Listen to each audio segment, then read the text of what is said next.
IT कंपन्यांकडून कर्मचाऱ्यांचे सक्तीचे राजीनामे घेण्याचे प्रकार उघडकीस आले असून यासंबंधी राज्य सरकारकडून अभ्यास गटाची स्थापना करण्यात आली असल्याची माहिती राज्याचे कामगार मंत्री आकाश फुंडकर यांनी दिली आहे. पाहूया.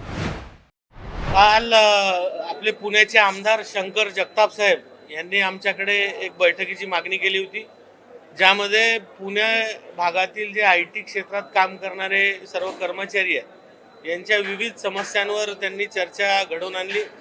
आणि त्यामध्ये बऱ्याच अंशी असं दिसून आलं की IT कर्मचाऱ्यांवर अचानक होणारा अन्याय, त्यामध्ये बऱ्याच IT कर्मचाऱ्यांना बोलवून फोर्सफुली त्यांचे राजीनामे घेणे, दुसरं त्यांना दाद मागायला जागा नसणे, आणि अशा बऱ्याच गोष्टींवर त्यांनी आमच्यासमोर प्रश्न उपस्थित केले.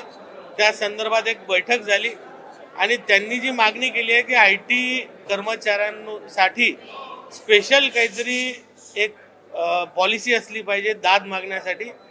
तर त्याबद्दल आम्ही एक अभ्यास गट स्थापन केला आहे, ज्या माध्यमातून ITचे जे कर्मचारी आहेत यांना जो त्रास होतो, त्यांचे फोर्सफुली राजीनामे घेतले जातात आणि इतरही गोष्टी आहेत, आणि त्यांनी दाद कुठे मागावी, त्यांचे पगार कसे असावे, त्यांचे नोकरीचे नियमन कसे असावे, याबद्दल स्वतंत्र कायदा नाही आहे.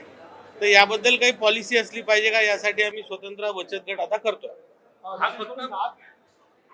हे फक्त IT कंपन्यांच्याच बाबतीत आहे का? कारण का हे फक्त एक प्रकरण समोर आले ITच्या निमित्तानं, असं अनेक कंपन्यांमध्ये किंवा इतर काही गोष्टी अशा समोर आल्या नाही, चौकशी होणार. मध्यंतरी आपण पाहिलं असेल तर काही न्यूज आल्या होत्या की मोठ्या मोठ्या IT कंपनीजमधनं फोर्सफुली राजीनामे घेतले गेले.